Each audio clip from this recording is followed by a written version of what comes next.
إن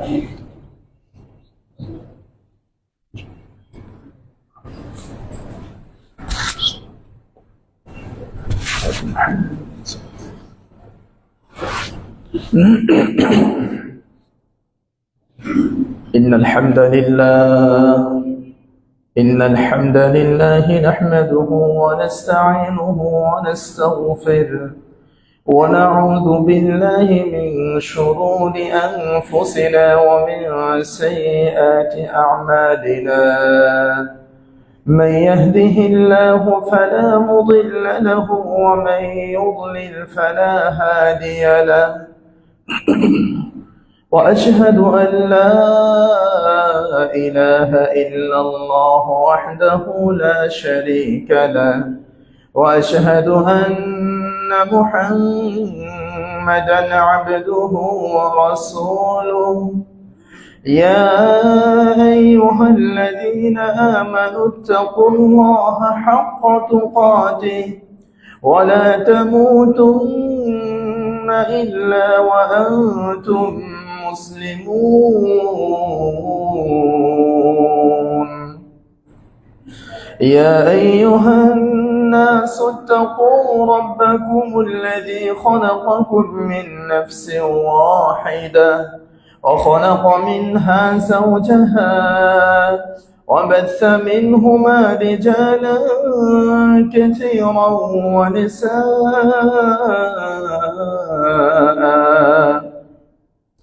واتقوا الله الذي تساءلون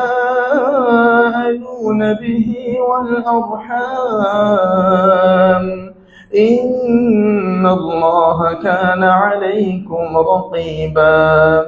يا أيها الذين آمنوا اتقوا الله وقولوا قولا سديدا يصلح لكم أعمالكم ويغفر لكم ذنوبكم، ومن يطع الله ورسوله فقد فاز فوزا عظيما.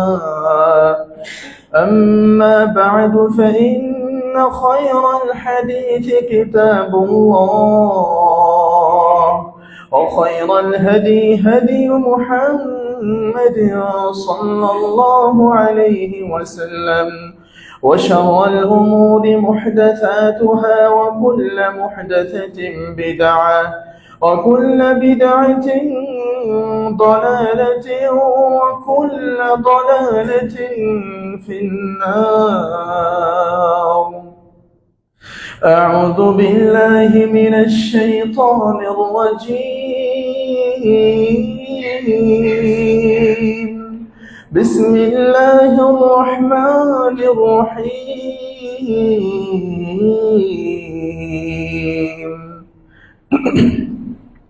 فأرسلنا عليهم الطوفان والجراد والقمل والضفادع والدم آيات مفصلات فاستكبروا وكانوا قوما মুজরিমিন। আলহামদুলিল্লাহ, যাবতীয় প্রশংসা লাখ কোটি শুকরিয়া সে আল্লাহ রাব্বুল আলামিনের জন্য, যে আল্লাহ রাব্বুল আলামিন পৃথিবীর কঠিন নাজুক বাস্তবসম্মত এই মারাত্মক পরিস্থিতি, যখন পৃথিবীর সব জায়গায় মানুষ নির্যাতিত, নিপীড়িত, লাঞ্ছিত, বঞ্চিত, অপমানিত, যখন পৃথিবীর বিভিন্ন জায়গায় আমাদের মুসলিম ভাইয়েরা অধিকার হারা জীবন নিয়ে একটি আতঙ্কের মধ্যে অবস্থান করছে, বিশেষ করে যখন আমাদের বাংলাদেশেও অত্যন্ত কঠিন এবং কঠোর পরিবেশ, মানুষের জীবনের হুমকি এবং মানুষ যেন এক কঠোর অবস্থা, কঠিন সময় পার করছে, ঠিক সেই মুহূর্তে যে আল্লাহ আমাদেরকে ভালো পরিবেশে রেখেছেন, ভালো জায়গাতে রেখেছেন, সুস্থ রেখেছেন এবং আল্লাহর ঘরে এসে আল্লাহকে সেজদা দেওয়ার জন্য সুযোগ করে দিয়েছেন, সে আল্লাহকে খুশি করার জন্য অন্তর থেকে আমরা শুকরিয়া করি। আলহামদুলিল্লাহ। সালাত ও সালাম বর্ষিত হোক আমাদের প্রিয় নবী, শেষ নবী, নবী মুহাম্মদ সাল্লাল্লাহু আলাইহি ওয়াসাল্লামের উপর, যে নবী মুহাম্মদ সাল্লাল্লাহু আলাইহি ওয়াসাল্লাম দিনের প্রত্যেকটা বিষয় আমাদের কাছে অত্যন্ত সুন্দরভাবে সূর্যের মতো পরিষ্কার পরিচ্ছন্নভাবে আমাদেরকে বলে গিয়েছেন। দিনের প্রত্যেকটা বিষয় পরিষ্কারভাবে যে নবী আমাদেরকে বিবরণ দিয়ে গিয়েছেন, সেই নবীর উপর আমরা সংক্ষিপ্ত আকারে দরুদ পড়ছি। আল্লাহুম্মা সাল্লি আলাইহি, আল্লাহুম্মা বারিক আলাইহি।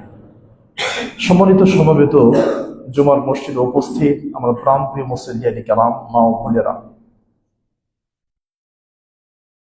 বাংলাদেশ দীর্ঘ সময় নির্যাতিত অবস্থায়, মানুষ বাকরুদ্ধ অবস্থায়, কথা বলতে পারতো না, সকল প্রকারের স্বাধীনতা হারিয়ে একটা দীর্ঘ সময় মানুষ যখন অতিবাহিত করার পরে আমরা যখন আল্লাহর ফজল ও করমে দীর্ঘ শ্বাস ছাড়তে পারছি, মুখ খুলে কথা বলতে পারছি, দুর্নীতি অনেকটাই কমে গিয়েছে, ঠিক ওই মুহূর্তে আবারও আরেকটি বিপদ আমাদের সামনে আল্লাহর পক্ষ থেকে চলে আসছে। আমার প্রিয় ভাইয়েরা, সেই ধারাবাহিকতায় আলোচনা করার জন্য বিষয় নির্ধারণ করেছিলাম। কারণ আমাদের সালাফি আহলুল হাদিসদেরকে অনেকে গালিগালাজ করে যে এরা শুধু ইসলাম শুধু তাওহীদ এবং আকীদা মানহাজ এর ভিতরেই তারা ইসলাম মনে করে, এর বাইরে যে ইসলাম আছে, ইসলাম মানে যে রাজনীতি আছে, ইসলামের মানেও যে রাষ্ট্রনীতি আছে, এটা আহলে হাদিসরা বলে না। তো সেই ধারাবাহিকতায় আমি আলোচনার সাবজেক্ট নির্ধারণ করেছিলাম ইসলামী খিলাফত ও বর্তমান রাজনীতি। বিষয়টি আমাদের জন্য খুব জরুরি ছিল যে আসলেও ইসলামের রাজনীতি আছে কিনা। যদি ইসলামের রাজনীতি থাকে তাহলে সেটার রূপরেখা কেমন, সিস্টেম পদ্ধতি কোয়ালিটি কেমন। কিন্তু পরিবেশ প্রতিকূল হওয়ায় সাবজেক্ট আমি একটু আগে চেঞ্জ করেছি, কারণ এখন সেই বিষয়ে আলোচনা করা কারো রুচি ধরবে না, আমারও ধরবে না, আপনার নয়। কারণ যখন আমার ভাইয়েরা ফেনীতে, কুমিল্লাতে, নোয়াখালীতে এবং সিলেট সহ বিভিন্ন জায়গাতে যখন আমার ভাইয়েরা ছোট্ট ছোট্ট বাচ্চারা পানিতে হাবুডুবু খাচ্ছে, পশু পাখি মারা যাচ্ছে, মানুষ মারা যাচ্ছে, বেঁচে থাকার মতো জায়গা খুঁজে পাচ্ছে না, লাশ ঘুরে বেড়াচ্ছে, কোথায় দাফন করবে সে সুযোগটুকু পাচ্ছে না, একটু খাবার পাচ্ছে না।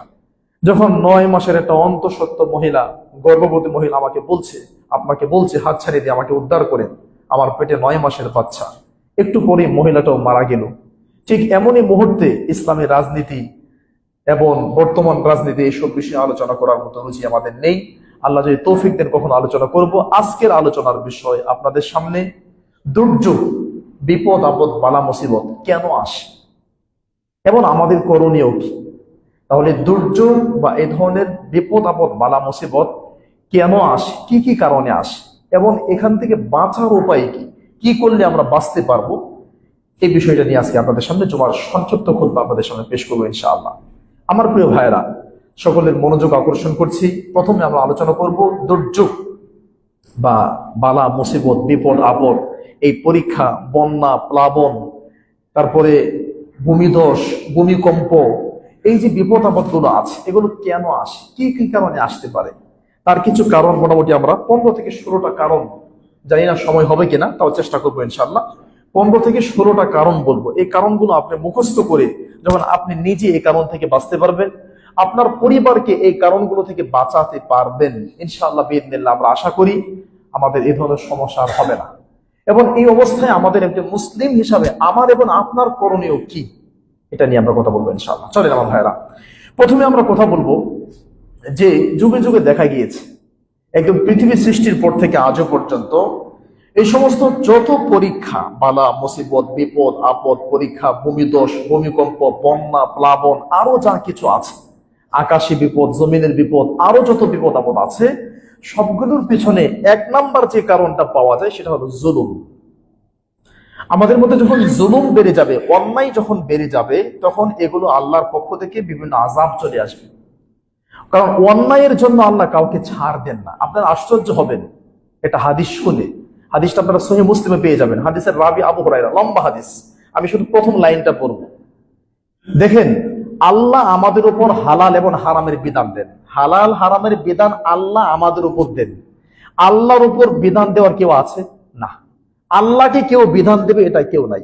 তা আল্লাহর তো বিধান পালন করার দরকার নেই, কিন্তু আল্লাহ এই হালাল এবং হারামের ক্ষেত্রে, বিশেষ করে জুলুমের ক্ষেত্রে আল্লাহ নিজে নিজের উপর বিধান দিচ্ছে। আল্লাহ বলছে ইন্নী, আমি আল্লাহ, হারামতু, নিজেই হারাম করলাম, জুলুমকে আলা নাফসি, আমার নফসের উপর, আমার নিজের উপর। আল্লাহ বলতেছে আমি জুলুমকে আমার উপর হারাম করলাম, তোমাদের উপর তো করছি, আমার উপর কোনো বাধ্যবাধকতা নাই, কিন্তু ইন্নী হারামতু যুলমা আলা নাফসি, নাফস মানে নফস মন, আর নাফসি শেষে যখন ইয়া আসছে ইয়া ইয়া সাকিন, তখন অর্থ হবে আমার নিজের উপর। আমি জুলুমকে আমার নিজের উপর আমি নিজে হারাম করে দিলাম, আমার উপর হারাম করার কেউ নাই। সুবহানাল্লাহ, আল্লাহু আকবার। এই জন্য আল্লাহ সুবহানাহু ওয়া তাআলা জুলুমটাকে এমন ভাবে হারাম করেছেন, এই জুলুমের কারণে আল্লাহ কাউকে ছাড় দেন না। যেমন কয়েকটা হাদিস আপনাকে শোনাবো, আমি পেয়ে যাবেন সহিহ মুসলিমের হাদিস, হাদিসের রাবি আবু হুরায়রা, রাসূলুল্লাহ সাল্লাল্লাহু আলাইহি ওয়াসাল্লাম বলেছেন, লিল মুসলিমি আলাল মুসলিমি হারাম, এক মুসলমানের জন্য অপর মুসলমানের উপর অনেকগুলো হারামের মধ্যে তিনটা হারাম সবচেয়ে গুরুত্বপূর্ণ। এক, দামুহু, অন্যায় ভাবে তাকে হত্যা করা। দুই, মালুহু, তার মাল ছিনতাই করা, তার মাল পুরোভাবে আত্মসাৎ করা। তিন নম্বর, ইরদুহু, তার সম্মানে আঘাত করা। তাহলে অন্যায় ভাবে কাউকে হত্যা করা, অন্যায় ভাবে কারো মাল নিয়ে যাওয়া, অন্যায় ভাবে কারো সম্মানে আঘাত করা, এই তিনটা জুলুম সবচেয়ে বড় জুলুম। আমার প্রিয় ভাই, আপনি আপনার ভাই সম্পর্কে, আপনার বড় ভাই ছোট ভাই সম্পর্কে একটা মন্তব্য করছেন, যে মন্তব্যের কারণে তার একটু সম্মান প্রেস্টিজ নষ্ট হয়েছে, এটাও জুলুম। এটা সহিহ বুখারীর হাদিস, হাদিসের রাবি আবু হুরায়রা, হাদিস নাম্বার 2323। রাসূল সাল্লাল্লাহু আলাইহি ওয়াসাল্লাম বলেন যে মান কানাত লাহু মাজলামাতুন লি আখিহি মিন ইরদিহি আও আন শাই, কেউ যদি তার মুসলমান ভাইয়ের সম্মান নষ্ট করে থাকে, সম্মান আর কিচ্ছু না, ধন সম্পদ ইত্যাদি না, সম্মান নষ্ট করছে গীবতের মাধ্যমে, পরনিন্দা করে, চুগলখড়ি করে, 10 জনের সামনে একটা বেয়াদবি কথা বলে, অথবা ঠাট্টা করে, মজা করে, খেলতামাশা করে, যেই কোনো ভাবে একটু সম্মানও যদি নষ্ট করেন, আল্লাহ নবী বলছে ফালইয়াতাহাল্লালহু মিনহুল ইয়াউম, ওই দিন আসার আগে হাত পাও ধরে ক্ষমা মাফ চেয়ে, ওই দিন আসার আগে হাত পাও ধরে ক্ষমা মাফ চেয়ে হালাল হয়ে যাও। কোন দিন? লা ইয়াকুনা দিনার ওয়ালা দিরহাম, যেদিন দিনার দিরহাম, টাকা পয়সা ডলার রিয়ালের কোনো কাজ আসবে না। যেদিন দিনার দিরহাম, টাকা পয়সা ডলার দিনার অথবা রুপিয়া, পৃথিবীর কোনো ধন সম্পদে কোনো কাজে আসবে না। ইন কানা লাহু আমালুন সালিহ, তোমার যদি ভালো আমল থাকে তাহলে তোমার ভালো আমল করে তোমার ভাইকে দিয়ে তোমার ভাইকে জান্নাত দিয়ে দেওয়া হবে। আর যদি তুমি ফেরাউন মার্কা মানুষ হও, তোমার কোনো ভালো আমলই নাই, তাহলে এই ক্ষেত্রে তোমার ভাইয়ের পাপ তোমার উপর আরো ভারী করে দিয়ে তোমাকে তাড়াতাড়ি জাহান্নামে দেওয়া হবে। আমার ভাইয়েরা, এক নম্বর কারণ জুলুম, কারণ জুলুমের জন্য আল্লাহ কাউকে ছাড় দেন না।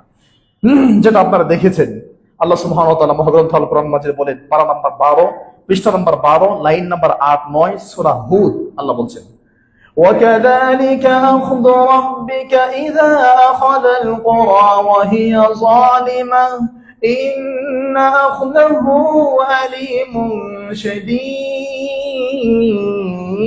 شَدِيدٌ وَكَذَلِكَ أَخْذُ رَبِّكَ, আখয মানে ধরা, ওয়াকাযালিকা এভাবে, আখযু রাব্বিকা তোমার রব ধরেন, ইযা আখাযাল কুরা যখন কোন গ্রাম, কোন জনপদ, কোন গোষ্ঠী, কোন দল, কোন বংশের মানুষকে ধরেন, তোমার রব যখন কোন জনপদ, গ্রামের মানুষকে ধরেন, এভাবেই ধরেন।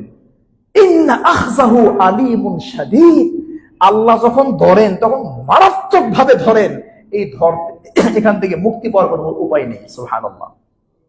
যেটা কোরআন কারীম পারা নাম্বার 30, পৃষ্ঠা নম্বর 10, লাইন নাম্বার 11-12, সূরা বুরুজে বলছেন, ইন্না বাতশা রাব্বিকা লাশাদীদ, ইন্না বাতশা রাব্বিকা, তোমার রবের পাকড়াও, তোমার রবের গ্রেফতার, তোমার রবের ধরা, লাশাদীদ, শাদীদ মানে কঠিন, মারাত্মক, জটিল, অত্যন্ত কঠিন। সুবহানাল্লাহ, আল্লাহু আকবার।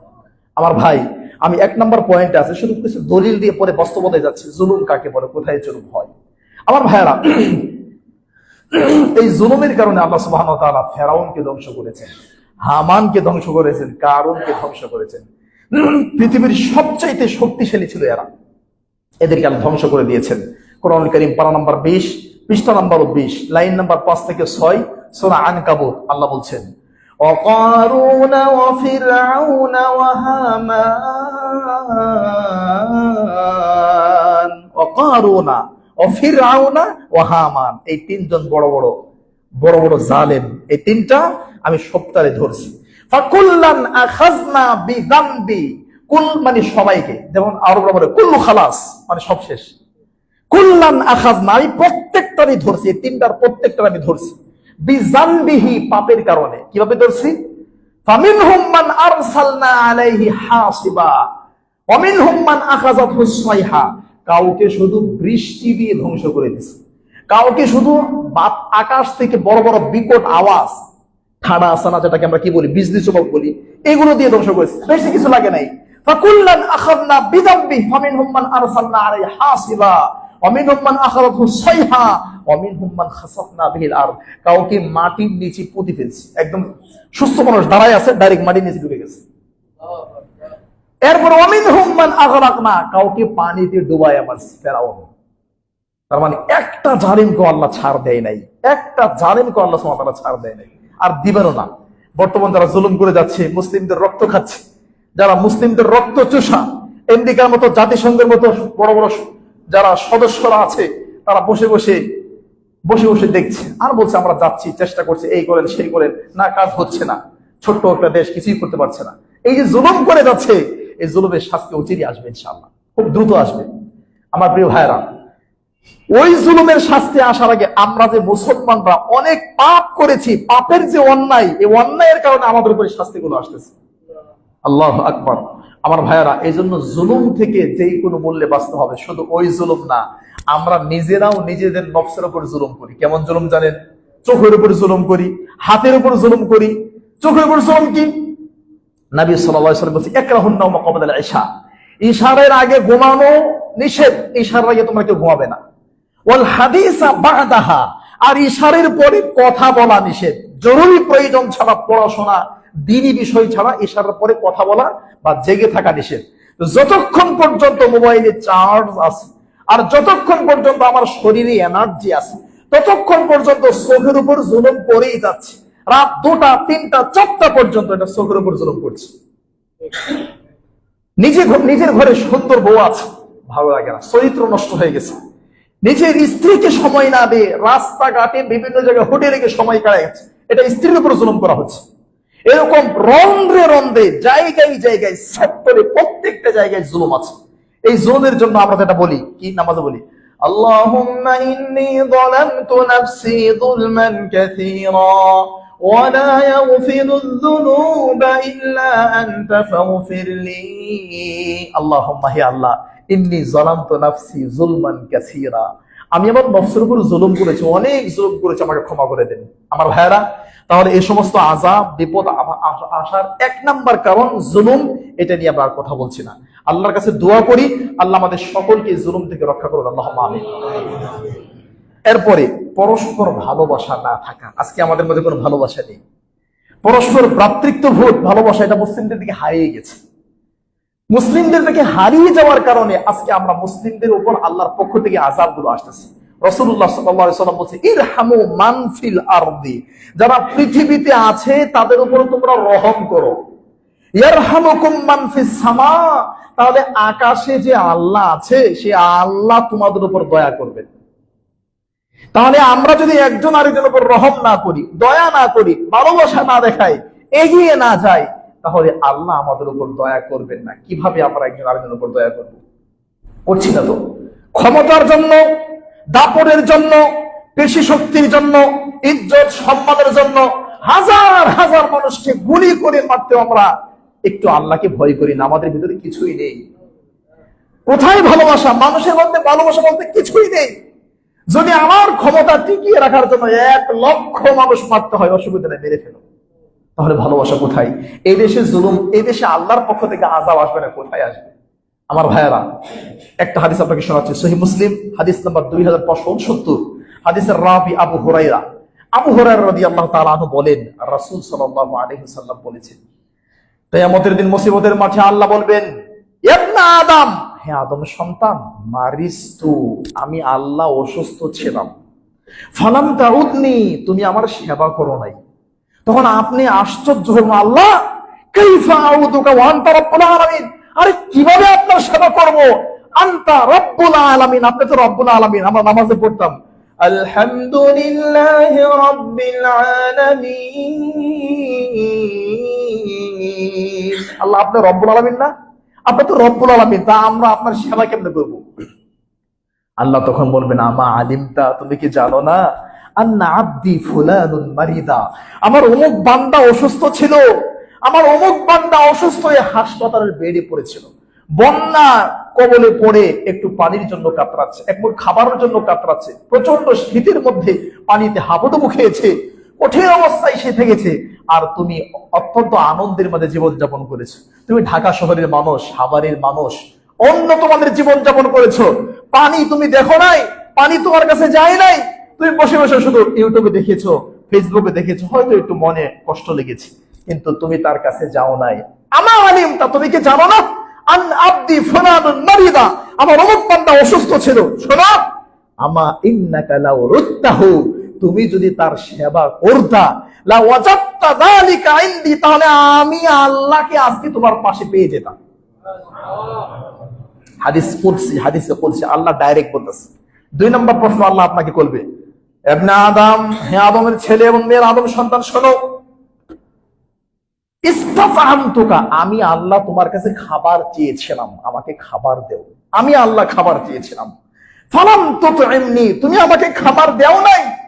আপনি তখন আশ্চর্য, আল্লাহ, ওয়া কাইফা উতইমুকা ওয়া আনতা রাব্বুল আলামিন, আপনি রাজ্জাক, পৃথিবীর সবাইরে আপনি খাওয়াইছেন, আমি আপনার কেমনে খাওয়াবো?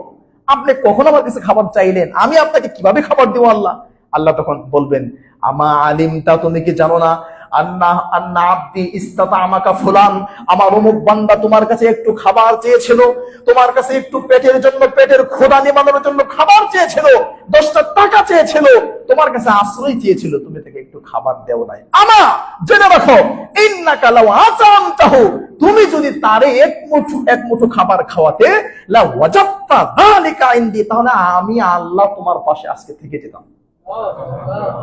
আল্লাহু আকবার। 3 নম্বর প্রশ্ন আল্লাহ করবেন, ইস্তাসকাইতুকা, আমি আল্লাহ তোমার কাছে পানি চেয়েছিলাম, আমাকে পানি দাও। ইস্তাসকাইতুকা, আমি আল্লাহ তোমার কাছে পানি চেয়েছিলাম, আমাকে পানি দাও। ফালাম তাসকিনি, তুমি আমাকে পানি দাও নাই, আমি আল্লাহকে পানি পান করাও নাই। আপনি আশ্চর্য হয়ে বলবেন, ওয়া কাইফা আসকিকা ওয়া আনতা রাব্বুল আলামিন, আল্লাহ, এই পৃথিবী 7 ভাগের 5 ভাগ প্রায় পানি, পৃথিবীর 100 ভাগের 71 ভাগে প্রায় পানি, পানি আর পানি, এত পানি আপনি পৃথিবীতে দিয়েছেন, তো আপনি আমার কাছে কখন পানি চাইলেন? আমি তো বুঝতে পারলাম না। আল্লাহ বলবেন, শোনো, ইস্তাসকাকা আব্দি ফুলান, আমার এক বান্দা তোমার কাছে একটু পানি চেয়েছিল, আমাকে একটু পানি দাও। পানি পানি পানির জন্য কাতরাচ্ছে। ওই তো মুগ্ধ, যে মুগ্ধ আপনাদের কাছে বিদায় নিয়ে চলে গেছে, যে মুগ্ধের মাধ্যমে আপনি সুন্দর মুগ্ধ বাংলাদেশ পাচ্ছেন, মুগ্ধ, আপনি উন্মুক্ত হাওয়া উপভোগ করতে পারছেন, আপনি গলা ছেড়ে দম ছাড়তে পারতেছেন, মন খুলে কথা বলতে পারছেন, যে মুগ্ধের মাধ্যমে আপনি এই সুন্দর বাংলাদেশ আবার পেয়েছেন, সেই মুগ্ধ বলছে, কার পানি লাগবে? পানি, কার পানি লাগবে? সুবহানাল্লাহ। জানি না সেই ছেলে সালাত পড়তো কিনা, কিন্তু মুখে সুন্দর দাড়ি আছে, চেহারাটা অনেক সুন্দর, মুসলমানের সন্তান, আলহামদুলিল্লাহ, আলহামদুলিল্লাহ। সহিহ কিতাব, আলহামদুলিল্লাহ, আমি এটা জানতাম না, আল্লাহু আকবার। আমি এটা মনে করে নিয়েছিলাম যে সহিহ আকীদার বীজ যদি থাকে, সহিহ আকীদা, তাওহীদ এবং আকীদা মানহাজ থাকলে একটা ছেলে এমন সুন্দর করে বলতে পারে। আমি লক্ষ্য করেছি তার প্যান্টটাও টাকলু উপরে ছিল, যদি ভুল করে না থাকে। পানি লাগবে, পানি লাগবে, এই স্লোগান দিয়ে যেন এক যুদ্ধের ময়দানে, রণক্ষেত্রে নিজেকে বীর মুজাহিদের মতো করে পানি বিতরণ করছে। আমার সেই হাদিস মনে পড়ে যাচ্ছে। আল্লাহ তখন বলবেন, ইস্তাসকাইতুকা, তোমার কাছে পানি চেয়েছিলাম, তুমি আমাকে পানি দেও নাই। আল্লাহ বান্দা তখন, আল্লাহ কখন পানি চাইলেন? আপনি কখন পানি চাইলেন?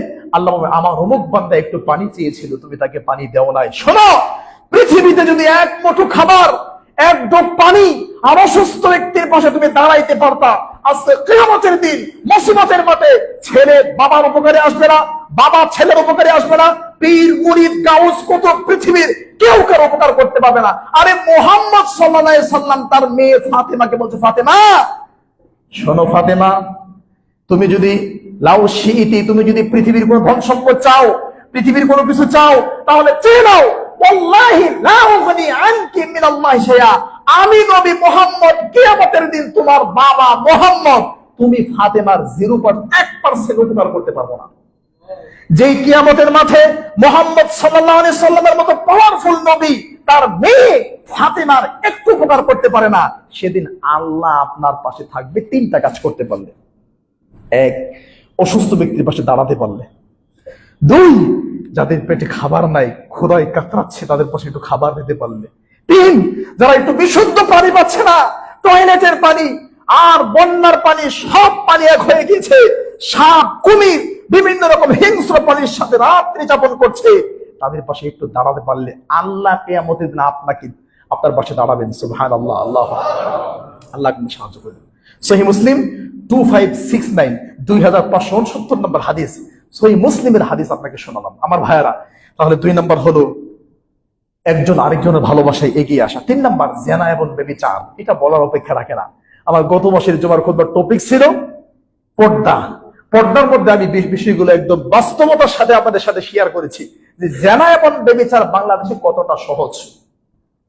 জিনা এবং ব্যভিচারের কারণে এই আযাবগুলো আল্লাহর পক্ষ থেকে আমাদের কাছে আসতেছে। আপনারা সহমত হবেন কিনা জানি না। সুবহানাল্লাহ, গত বছরের আগের বছর মদিনা ইউনিভার্সিটিতে পড়াশোনা অবস্থায় উত্তরায় আবিজাব এলাকার একজন বিএপি মানুষ ওমরা সফরে গিয়েছে, তার সাথে আমার সাক্ষাৎ। মদিনা ইউনিভার্সিটি থেকে এসে ওনাকে আসরের পরে মসজিদ নববী ঘুরে ঘুরে দেখাচ্ছি আমি। এক পর্যায়ে ভদ্রলোক আমাকে বলছে, শেখ আমাদের দেশের জেনাটা কেমন হয়েছে জানেন? আমি বললাম কেমন হয়েছে? ওই জেনাটা এখন প্রি টেস্ট, যেমন ফাইনাল পরীক্ষার আগে টেস্ট পরীক্ষা হয়, প্রি টেস্ট পরীক্ষা হয়, মানে ফাইনাল এসএসসি এইচএসসি অথবা ফাইনাল যে কোনো পরীক্ষার আগে টেস্ট পরীক্ষা হয়, আমাদের ছেলেরা আমাদের মেয়েরা জেনাটাকে এখন এমন করে নিয়েছে। তার মানে তারা বিবাহ করে তাদের বৈবাহিক জীবনে দাম্পত্য জীবনে টিকতে পারবে কিনা তার আগে প্র্যাকটিস করে। নাউযুবিল্লাহি মিন যালিকা, আস্তাগফিরুল্লাহ, আল্লাহু আকবার। এই বাক্যটা উনি মসজিদ নববীতে দাঁড়ায় বলেছে, সম্ভবত 320 থেকে 25 নম্বর গেটের সামনে দাঁড়ায় কথাটা বলেছে, মসজিদ নববীতে দাঁড়ায়। আমি চিন্তা করে দেখলাম তাই তো। লিভ টুগেদার করা, হোটেলে হোটেলে থাকা, রাস্তা ঘাটে হাট বাজারে সিনেমার হলে থিয়েটার কলেজ বিশ্ববিদ্যালয়ে জেনা যখন জেনাই না, জেনা যখন আধুনিকতায় পরিণত হয়েছে, তখন বাংলাদেশের মধ্যে প্লাবন হবে না, বন্যা হবে না, ভূমিকম্প হবে না, তাহলে কোথায় হবে? আল্লাহর এত নিয়ামত পাওয়ার পরে এত অকৃতজ্ঞ বান্দা আমরা হয়েছি। আপনি কি বলেন? ক্লাস 6 এর মেয়ের সিট ফাঁকা নাই, ক্লাস 6 এ পড়ে ওই মেয়ের সিট ফাঁকা নাই। সহিহের এক ছেলে আমার কাছে তার জীবনের কথা বলছে যে একটা মেয়েকে পছন্দ হলো, আমরা তো প্রেম ভালোবাসায় বিশ্বাসে নেই, হারাম, আল্লাহ হারাম করেছেন কোরআন কারীম পারা নাম্বার 5 পৃষ্ঠা নম্বর 1 লাইন নাম্বার 9, সূরাতুন নিসা আয়াত নাম্বার 25, প্রেম ভালোবাসা হারাম। পারা নাম্বার 6 পৃষ্ঠা নম্বর 6 লাইন নাম্বার 13 সূরা মায়েদা আয়াত নাম্বার 4 এবং 5, এগুলো হারাম। উনি বলছে একটা মেয়ে পছন্দ হয়েছে, মেয়ের বাবা মার কাছে কথা বলবে যে আপনার মেয়েকে বিবাহ করতে চাই, এটা বৈধ, জায়েজ, অসুবিধা নেই।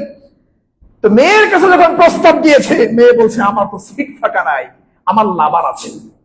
মেয়েটা বলছে আমার লাভার আছে, ক্লাস 6 এ পড়ে। আরে মাদ্রাসায় পড়ে, আলিয়া মাদ্রাসা, আলিয়া মাদ্রাসার ক্লাস 6 এর মেয়ের সিট ফাঁকা নাই, তাকে যখন বিবাহের প্রস্তাব দেওয়া হচ্ছে বলছেন আমার ভালোবাসার মানুষ আছে। তাহলে জেনা কি পরিমাণ আছে আপনাকে কিভাবে বোঝাবো? কি পরিমাণ জেনা আছে এটা আপনাকে কিভাবে বোঝাবো? নাউযুবিল্লাহি মিন যালিক।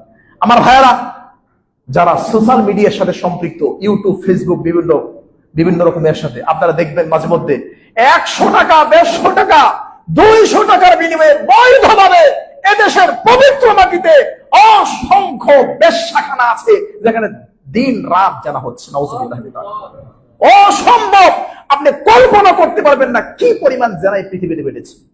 কমলাপুর রেল স্টেশনে চলে যান, সুবহানাল্লাহ, আল্লাহু আকবার, আনলিমিটেড গাঁজা খেয়ে আর মেয়াদোত্তীর্ণ গাঁজা খেয়ে এই গাঁজাখোররা বর্তমান বাংলাদেশকে জেনার একটা নতুন রাজ্য তৈরি করতে যাচ্ছে। নাউযুবিল্লাহ মিন যালিক। আমার ভাইয়েরা, 3 নম্বর পয়েন্ট, এই যে আযাব গজব যেগুলো আসতেছে, 3 নম্বর কারণ কি? জিনা এবং ব্যভিচার।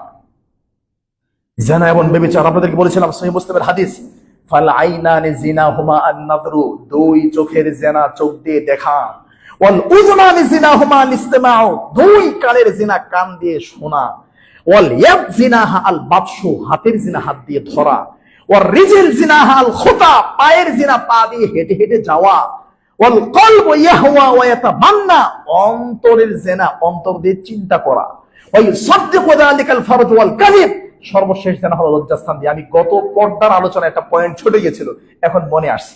এই যে অন্তরের যে জেনা আছে, এটা কেমনে জানেন?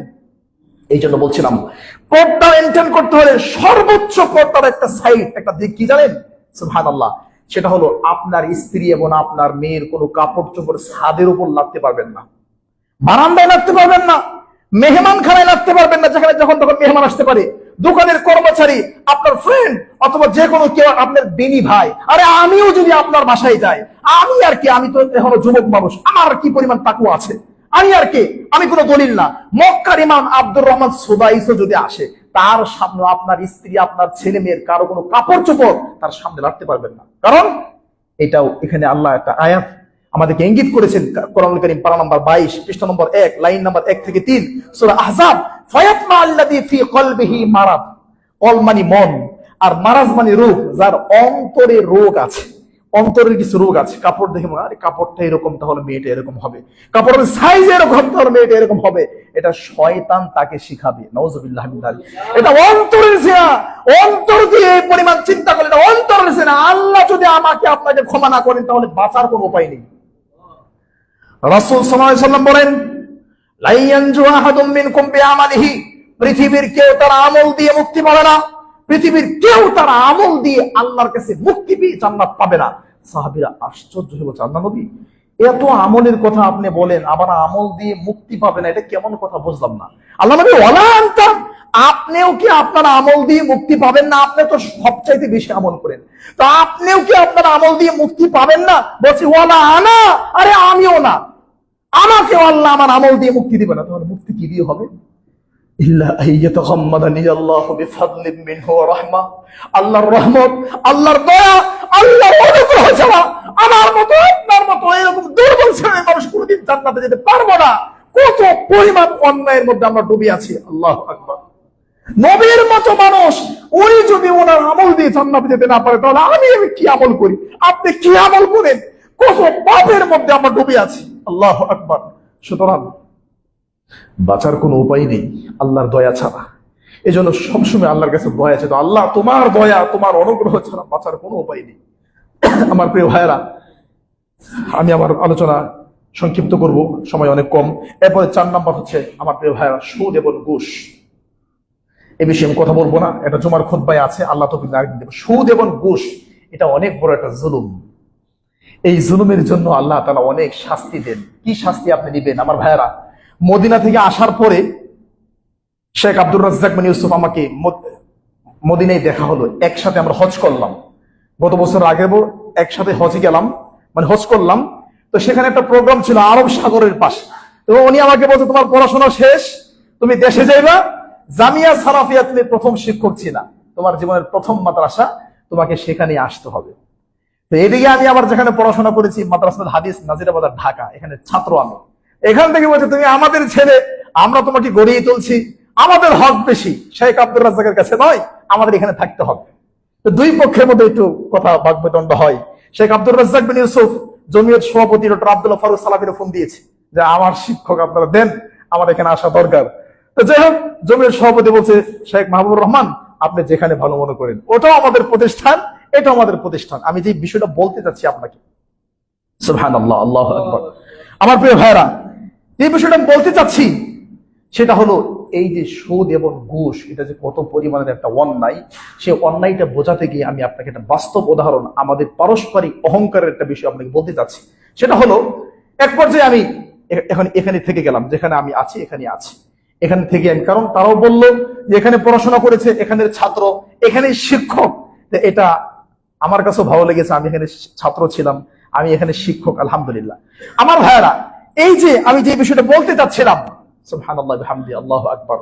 আমার প্রিয় ভাইয়েরা, এক হজ সফরকে কেন্দ্র করে ওখান থেকে আসার পরে এখানে নিয়োগ হওয়ার পরে একটা ভিডিও দেখছিলাম, রাত প্রায় 11টা, 11:30 বাজে। ভিডিওটা কি আপনাকে বলি, কয়েক বছরের মধ্যেই বা অল্প সময়ের মধ্যেই বাংলাদেশের ময়মনসিংহ থেকে একটা ভূমিকম্প উৎপন্ন হবে, এটা তৈরি হবে, ভূমিকম্প সৃষ্টি হবে বাংলাদেশের ময়মনসিংহ থেকে। এটা জামালপুর, নেত্রকোনা, কিশোরগঞ্জ হয়ে একদম সিলেট, সুনামগঞ্জ হয়ে পুরান ঢাকায় আঘাত করবে, পুরান ঢাকায় আঘাত করবে।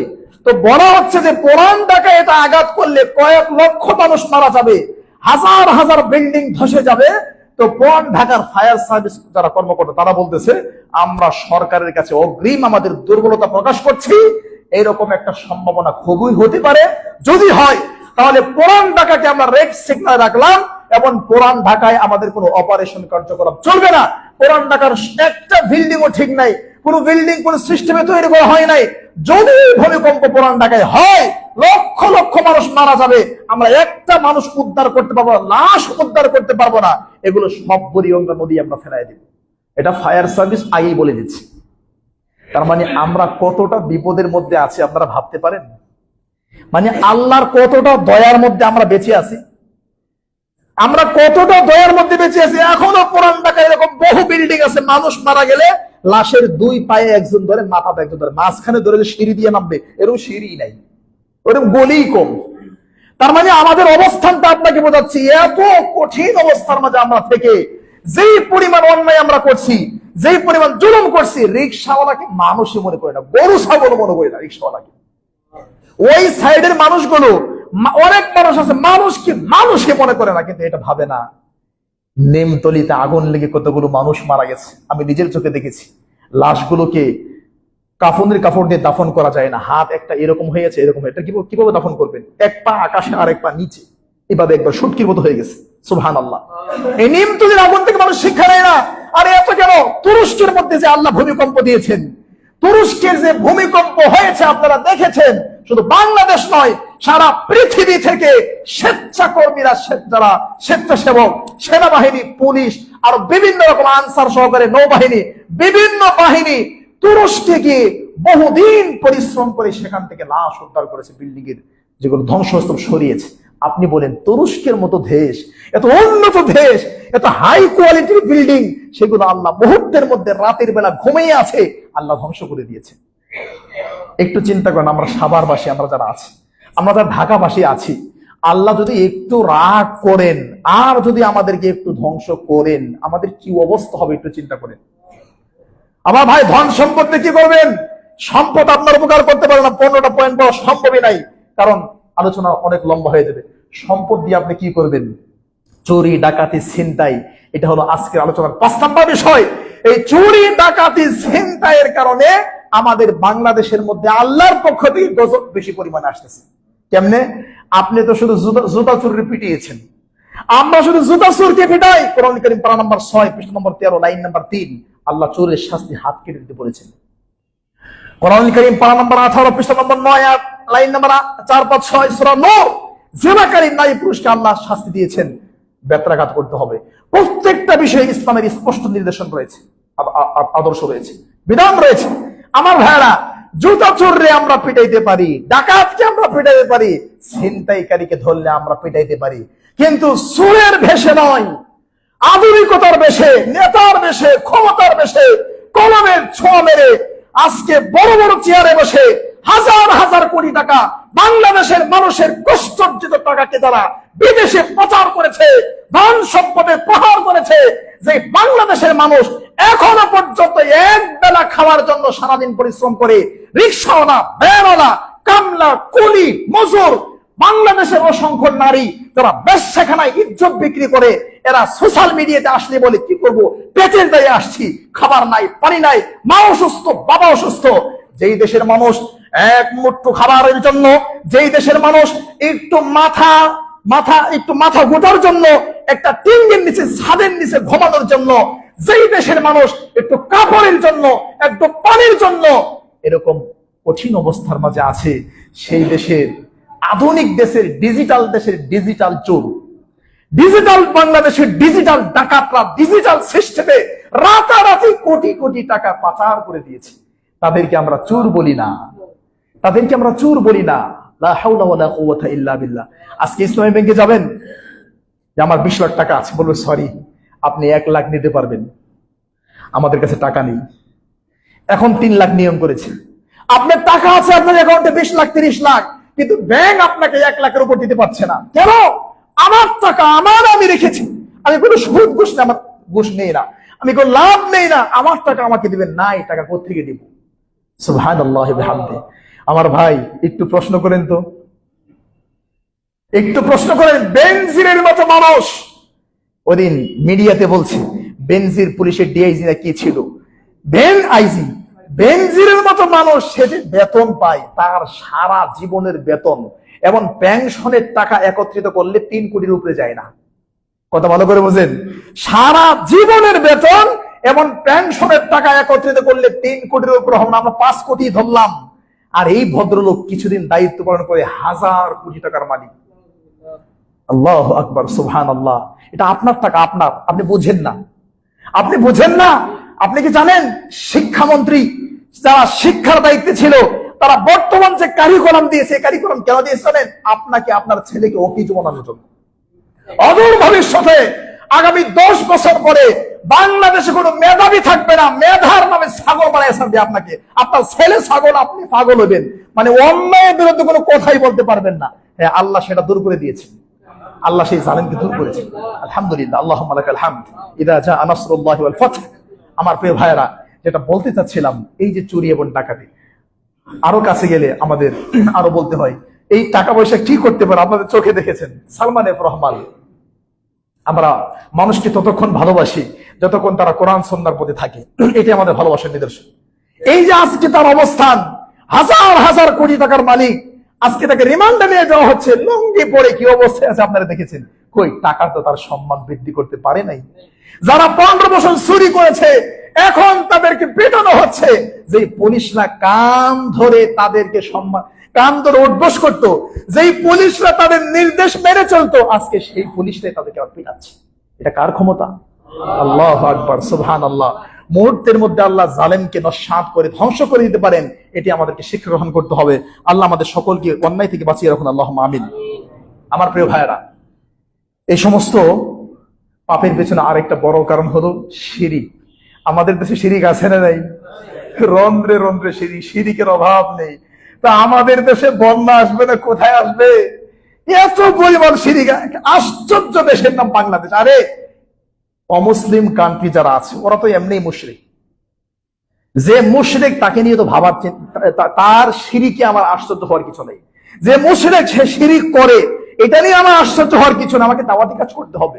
কিন্তু যে মুশরিক না, মুসলিম, মুসলিম দাবি করছি, আমরা যে পরিমাণ শিরিক করছি, এই শিরিক মুশরিকরাও করে না। মানে আমরা বাংলাদেশের মানুষ মুসলমান হয়ে যে শিরিকটা করি, এটা মুশরিকরাও করে না। বলবো এটা কেমন কথা বললেন? আপনাকে বোঝাই দেখেন। সুবহানাল্লাহ। কোরআনুল কারীম পারা নাম্বার 11 পৃষ্ঠা নাম্বার 10 লাইন নাম্বার 5-6 সূরা ইউনূস, একই কথা আপনারা পেয়ে যাবেন। কোরআনুল কারীম পারা নাম্বার 21 পৃষ্ঠা নম্বর 3 লাইন নাম্বার 5-6 3-4-5 সূরা আনকাবুত। আল্লাহ বলছেন ফাইদা রাকিবু ফিল ফুলকি দাউল্লাহ। মক্কার কাফের এবং মুশরিকরা ওই সময়ে যখন আরব সাগরে বা কোনো সাগরে যখন তারা নৌকা দিয়ে জাহাজ দিয়ে সফরে বের হতো, মক্কার কাফের মুশরিকরা তারা যখন কোন সফরে নৌপথে বের হতো, আল্লাহর পক্ষ থেকে বাতাস শুরু হতো। বাতাস শুরু হয়ে নৌকা যখন ডুবে ডুবে ভাব, তখন দাউল্লাহ, দাউ মানে তার ডাকলো, দোয়া করলো আল্লাহ, আল্লাহর কাছে মুখলিসিনা, ইখলাসের সাথে। মানে বিপদে পড়ে মক্কার কাফের মুশরিকরা আল্লাহরে ডাকে ইখলাসের সাথে, একনিষ্ঠ হয়ে, তখন আর শিরিক করে না। আর আমরা এমন মুসলমান, বিপদের মধ্যে পড়লেই আমরা মান্নত করি শাহজালালের মাজারে। শাহজালাল, শাহপরান, শাহ মাকদুম খান জাহানারী, বাইজিদ গোস্তামি, ল্যাংটা বাবা, তালা বাবা, সাবি বাবা, লাউ বাবা, আর বিড়ি বাবা। বিড়ি বাবা আছে, আপনারা জানেন? বিড়ি বাবা আছে, এত বাবা বাংলাদেশের মধ্যে আছে। এই বাবাদের জ্বালার মধ্যে পড়ে যেই পরিমাণ শিরিক আমরা করি, মানে বিপদে পড়লেই মান্নত করি, এত দূরে যাওয়া দরকার নেই। আমার পাশে প্রতিবেশী আমার কাকি হয়, ছেলেকে ছোট বাচ্চা বিদ্যুৎ শর্ট করেছে, 3 বছর 4 বছরের বাচ্চা। তো আমার আম্মা ফোন দিয়ে বলছে বিদ্যুৎ শর্ট করে বাচ্চাকে ফেলাই দিয়েছে। মুহূর্তের মধ্যে বলছে মদনপুর মাজারে একটা ছাগল মানত করলাম। এটা কোথায়? নারায়ণগঞ্জ এরিয়াতে, ওই ময়মনসিংহে একটা মদন মাজার আছে। লা হাওলা ওয়ালা কুওয়াতা ইল্লা বিল্লাহ। মুহূর্তের মধ্যে শর্ট খায় পড়ে গেছে। তখন বলছে কি মদনপুর মাজারে ছাগল মানত করলাম। তাহলে মক্কার কাফের মুশরিকরা বিপদে পড়ে দাউল্লাহ, আল্লাহর কাছে দোয়া করতো ইখলাসের সাথে। আর আমরা বিপদে পড়ে আমরা মান্নত করি। আমরা বিপদে পড়ে বলে যে ড্রাইভারের কারণে, মাঝির কারণে, পাইলটের কারণে বেঁচে গেলাম। সুবহানাল্লাহ। আজকে আমাদের মুসলমান দেশ, নামে মাত্র মুসলমান, কিন্তু কথার মধ্যে কোনো আদব কায়দা নেই। দেখবেন, আপনার কয়েকটা উদাহরণ দিই। কয়েকবার কয়েকটা পাইলট দেখবেন যে যে কখনো কোনো বিমান দুর্ঘটনা হচ্ছে, পাইলট, সফল পাইলট, তার সফলতার সাথে ল্যান্ড করার কারণে 250 যাত্রী বেঁচে গেল। নাউজুবিল্লাহ মিন যালিক। এই কথাই তারা পত্রিকায় লেখে, এই কথাই তারা রিপোর্টে বলে। পাইলটের দক্ষতার কারণে 50 জন, 100 জন যাত্রী বেঁচে গেল। নাউজুবিল্লাহ মিন যালিক। আল্লাহু আকবার। আল্লাহর নাম নেই। আমার প্রিয় ভাইয়েরা, ঠিক তদ্রূপ এই যে এখন বন্যা শুরু হয়েছে, লা হাওলা ওয়ালা কুওয়াতা ইল্লা বিল্লাহ। কেমন মুসলমান আমরা প্রথমে বলি কি প্রাকৃতিক দুর্যোগ। প্রাকৃতিক শব্দটা এখানে ইউজ করা ঠিক হবে না। প্রাকৃতিক মানে কি এমনি এমনি হয়। প্রাকৃতিক মানে কি অনেক সময় এটা মাস্তি খবর এমনি এমনি হয়। এটা কি এমনি এমনি হচ্ছে? এটার কি আল্লাহ আছে না? আল্লাহু আকবার, সুবহানাল্লাহ। মুসলমান কথা বলতে পারে না। আবার আমরা বলতেছি যে প্রাকৃতিক দুর্যোগ মোকাবেলা করার মতো পর্যাপ্ত পরিমাণ ক্ষমতা আমাদের আছে। নাউজুবিল্লাহ। এই প্রাকৃতিক দুর্যোগ মোকাবেলার জন্য পর্যাপ্ত পরিমাণ চাউল, ডাউল স্টক করা আছে। চাউল ডাউল আপনি কি করবেন? সুবহানাল্লাহ। আমি আশ্চর্য হয়ে মানুষের বোকামি দেখি। কোরআন কারীম পারা নম্বর 14, পৃষ্ঠা নম্বর 14, লাইন নম্বর 9, সূরা নাহাল। আল্লাহ বলছে, ওমা আমরুস সাআতি ইল্লা কালামহিল বাসার। এই মহা পৃথিবীকে আমি কেমনে ধ্বংস করব তোমরা জানো? খেয়াল করেন, লামহুল বাসার মানে এই যে আমার চোখটা খোলা আছে, বন্ধ করলাম। আপনার খোলা চোখ বন্ধ করলে কয় সেকেন্ড সময় লাগে? 1 সেকেন্ড লাগে না, ধরেন 1 সেকেন্ড। ওমা আমরুস সাআতি ইল্লা কালামহিল বাসার। এই পৃথিবী ধ্বংস করা, কিয়ামতের আদেশ হওয়া, এটা চোখের পলক মারতে যে পরিমাণ সময় লাগে, এই পরিমাণ। আউ হুয়া আকরাব। আকরাব কেন বলেন? আমরা বলি না আল্লাহু আকবার। আল্লাহু আকবার মানে কি আল্লাহ সবচেয়ে বড়, আল্লাহর চেয়ে বড় আর কেউ নাই। আকবার এটা হলো আকরাব, মানে চোখের পলক মারতে যেই সময় লাগে, এই টাইমটাকে আরো 1000 গুণে ভাগ করে, একটা 1000 গুণে ভাগ করে যে একটা গুণ হবে, একটা সময় হবে। তার মানে 1 সেকেন্ডে আপনি 1000 গুণে কি ভাগ করতে পারবেন? পারবেনই না। তাহলে আমার ব্রেনই ধরবে না। আল্লাহ বলছে এইটুকু সময় লাগবে না, পৃথিবী আমি ধ্বংস করে দেব। আর আমি বলতেছি বন্যা শুরু হয়েছে নোয়াখালী, মাইজদি, ফেনী, কুমিল্লা, অমুক জায়গায় পর্যাপ্ত পরিমাণ আমাদের প্রস্তুতি আছে, আমরা বন্যা মোকাবেলা করবো। নাউজুবিল্লাহি মিন যালিক। এই সমস্ত কথা মুসলমানের মুখ থেকে বের হতে পারে না। আপনি কেমন শক্তি দেখাচ্ছেন? লা হাওলা ওয়ালা কুওয়াতা ইল্লা বিল্লাহ। আল্লাহর একটা সৃষ্টি জিন, নাম শুনেন নাই? এদের কি পরিমাণ শক্তি জানেন? কোরআন কারীম পারা নম্বর 19, পৃষ্ঠা নম্বর 18, লাইন নম্বর 13, 14, সূরাতুন নামল। আল্লাহ বলছেন, ক্বালা ইফরিতুম মিনাল জিন। একটা জিন দাঁড়ায়া সুলাইমান নবীকে বলছে, সুলাইমান নবী, জি আপনি চাইলে রানী বিলকিস এবং তার যে সংসদ পার্লামেন্ট আছে, এটাকে আমি আপনার কাছে একবার উড়াইয়া নিয়ে আসবো। কতক্ষণ সময় লাগবে? এই যে আপনি বসে আছেন, শুধু দাঁড়াইবেন, বসা থেকে দাঁড়াইতে যে পরিমাণ সময় লাগে, আর এর চেয়েও তাড়াতাড়ি কেউ পারবে? আল্লাযী ইনদাহু ইলমুম মিনাল কিতাব। আরেক জিন দাঁড়ায় বলে, শোনেন, আনা আতিকা বিহি, আমি আপনার কাছে নিয়ে আসবো। কতক্ষণ সময় লাগবে? ক্বাবলা আইয়ার তাবদা ইলাইকা তরফু।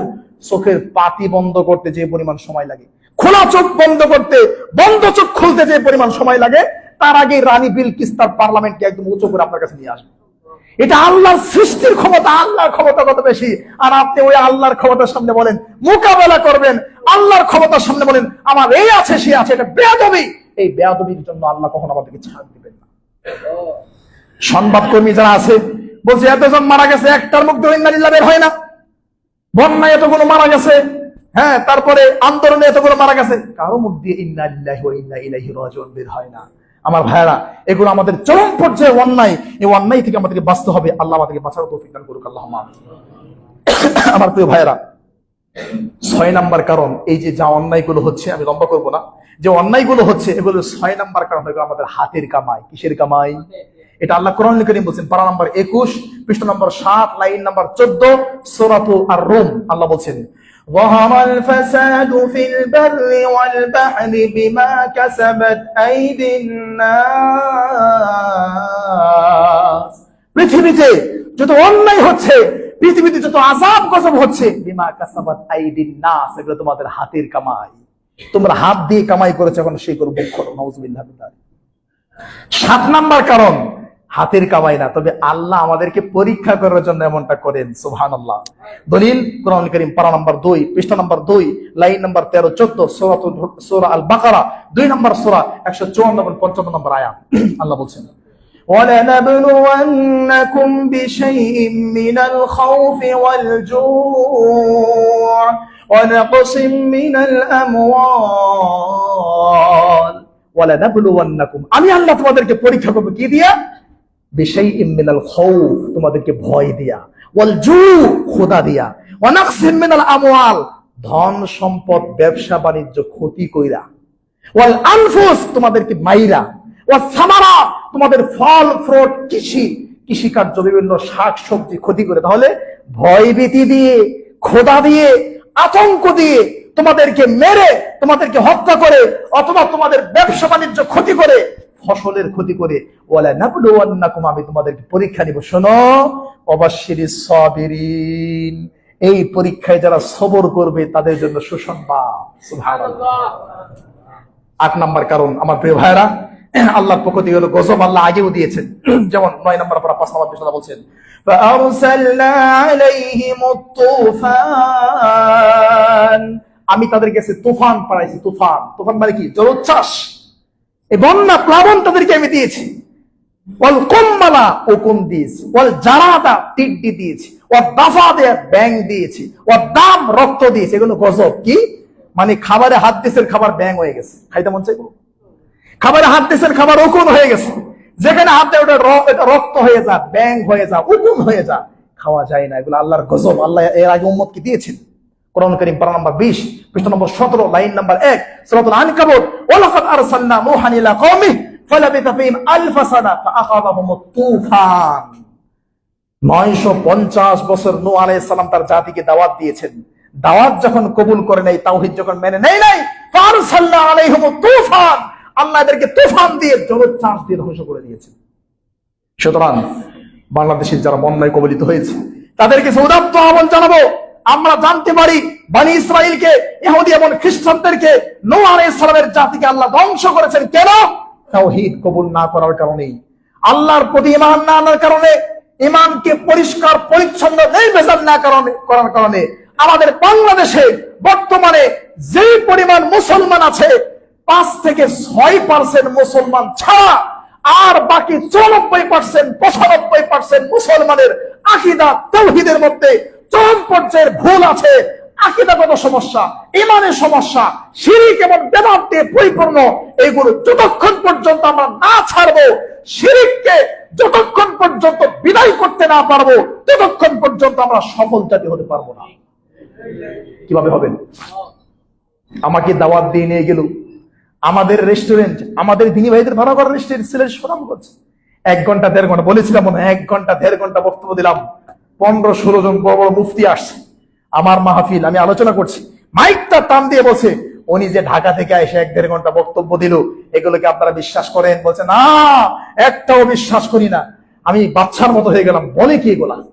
লা হাওলা ওয়ালা কুওয়াতা ইল্লা বিল্লাহ। অনেক বেশি প্রশ্ন করলো, আমাকে বলে এক কথায় উত্তর দেন, আরো খবর আছে। বলেন কি? হানাফি মাযহাব সঠিক না বেঠিক?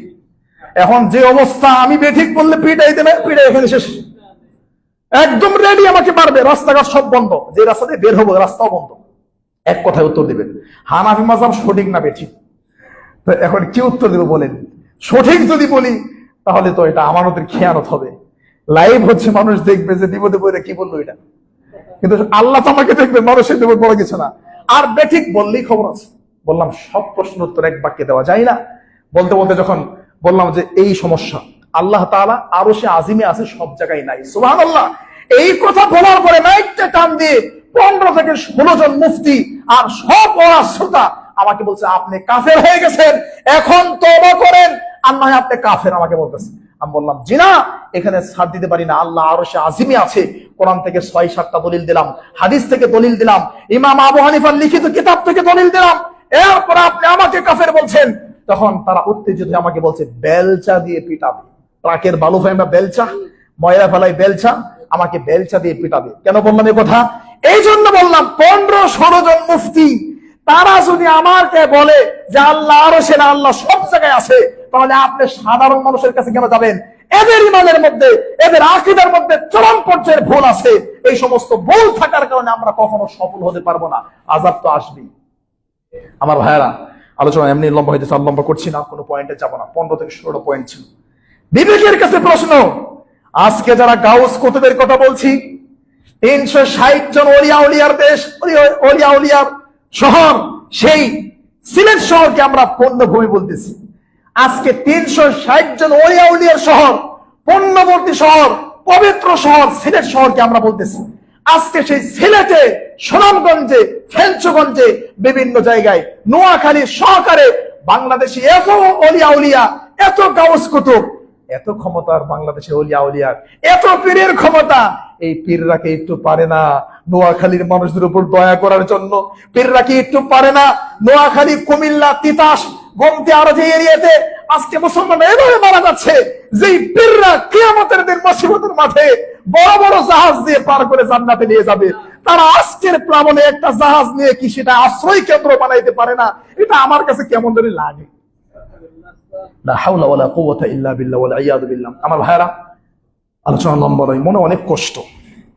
এই মুহূর্তে আপনাদের সকলের কাছে উদাত্ত আহ্বান জানাবো, আজকে যে আলোচনা করলাম, এই দুর্যোগ হওয়ার কারণ, এই সমস্ত বিপদ আসার কারণ, 1 নাম্বার বললাম জুলুম, 2 নাম্বার বললাম পারস্পরিক ভালোবাসা না থাকা, 3 নাম্বার জেনা ব্যভিচার, 5 নাম্বার সুদ ঘুষ, 6 নাম্বার শিরিক, এরপরে বেদাত, এরপরে আরো কিছু বললাম। বলে আজকে যেটা লাস্ট আপনাদের কাছে বলতে চাই, সেই হাদিসটা আবারও স্মরণ করে, 2570 নম্বর হাদিস। আজকে আমরা যারা ভালো আছি, সুস্থ আছি, একটু চিন্তা করেন, রাতারাতি যারা নোয়াখালীতে কোটিপতি ছিল, তাদের ধন সম্পদ সব পানি হয়ে গেছে। মা কি হারিয়ে ফেলেছে, সন্তানকে হারিয়ে ফেলেছে, ছোট বাচ্চা কান্না করছে, আমরা দেখতে পাচ্ছি ছোট বাচ্চা কান্না করছে, সেনাবাহিনী সেখানে উদ্ধার করছে। আমার ভাইয়েরা, এই মুহূর্তে আমরা সকলে প্রথমে আল্লাহর শুকরিয়া করব। আল্লাহ, তুমি আমাদেরকে ভালো রেখেছো, আমাদেরকে সুস্থ রেখেছো, আমাদের সন্তানদের মুখ আমাদেরকে দেখার তৌফিক দিয়েছো, আমরা সন্তান হারা হইনি, আমরা বাড়িঘর হারা হইনি, আমাদের টাকা পয়সা নষ্ট হয়নি, আমরা সুস্থতার সাথে তোমার ঘরে এসেছি। তোমাকে এখন সিজদা দিও আল্লাহ। এটা আল্লাহর শুকরিয়া করে, আল্লাহর শুকরিয়ার আরেকটা মাধ্যম হবে অর্থ সম্পদ ব্যয় করে আল্লাহকে শুকরিয়া করা। সেটা হলো এই ভাইদের সামনে আপনাকে দাঁড়াতে হবে, আর না হয় কিয়ামতের দিন মুসিবতের মাঠে আল্লাহ বলবেন, আমি অসুস্থ ছিলাম, তুমি আমার সেবা করো নাই, আমি খাবার চেয়েছিলাম, আমাকে একটু খাবার দাও, তোমরা আমাকে খাবার দাও নাই, আমি পানি চেয়েছিলাম, আমাকে একটু পানি দাও, তোমরা পানি দাও নাই। এই কথা যদি আল্লাহ বলে, জাহান্নাম ছাড়া আমাদের কোনো উপায় নেই। অতএব আমার ভাইরা, আজকের খুতবার পরে আমাদের এখানে বিভিন্ন এলাকার ভাইরা থাকবেন, এরপরে জমিয়তে আহলে হাদিসের পক্ষ থেকে থাকবে ইনশাআল্লাহ বিইذনিল্লাহ। আমিও আগামীকাল ক্লাস শেষ করে 1টার পরে সাইদাবাদ থেকে আমি নিজেই যাওয়ার চিন্তা ভাবনা করেছি ইনশাআল্লাহ বিইذনিল্লাহ। আমি নিজে যাব এবং রাতের ভিতরে আবার ব্যাক করব। আপনারা যে যেভাবে পারেন, ভাইদের কাছে, ওই যে ভাইরা আছেন এদের কাছে, মসজিদ কমিটির কাছে, যে যেভাবে পারবেন সাধ্য অনুসারে অবশ্যই আপনারা দান করে যাবেন ইনশাআল্লাহ। আমিও যাব, আপনারা যাওয়ার চেষ্টা করেন। আল্লাহ সুবহানাহু ওয়া তাআলা আমাদের সকলকে কবুল করুক, আল্লাহুম্মা আমিন। আল্লাহ তাআলা আমাদের বিপদ থেকে রক্ষা করুন, আল্লাহুম্মা আমিন।